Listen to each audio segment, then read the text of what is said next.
Okay lang ba talaga, Alex? Baka magalit si Amira. Aling Berna, okay lang po. Nakalipas na po yung 6 na taon. Hindi ko alam paano sabihin ko sa'yo noon. Yung araw namatay ang tatay mo, bago magkasunog, may nakita akong babaeng tumakbo palabas galing sa bahay niyo.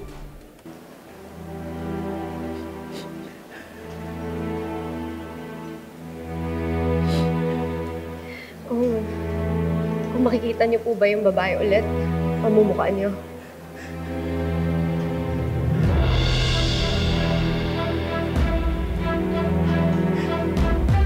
Hindi ako sigurado. Matagal na kasi yun eh. Basta ang alam ko, maputi siya. At kasing tangkal ko.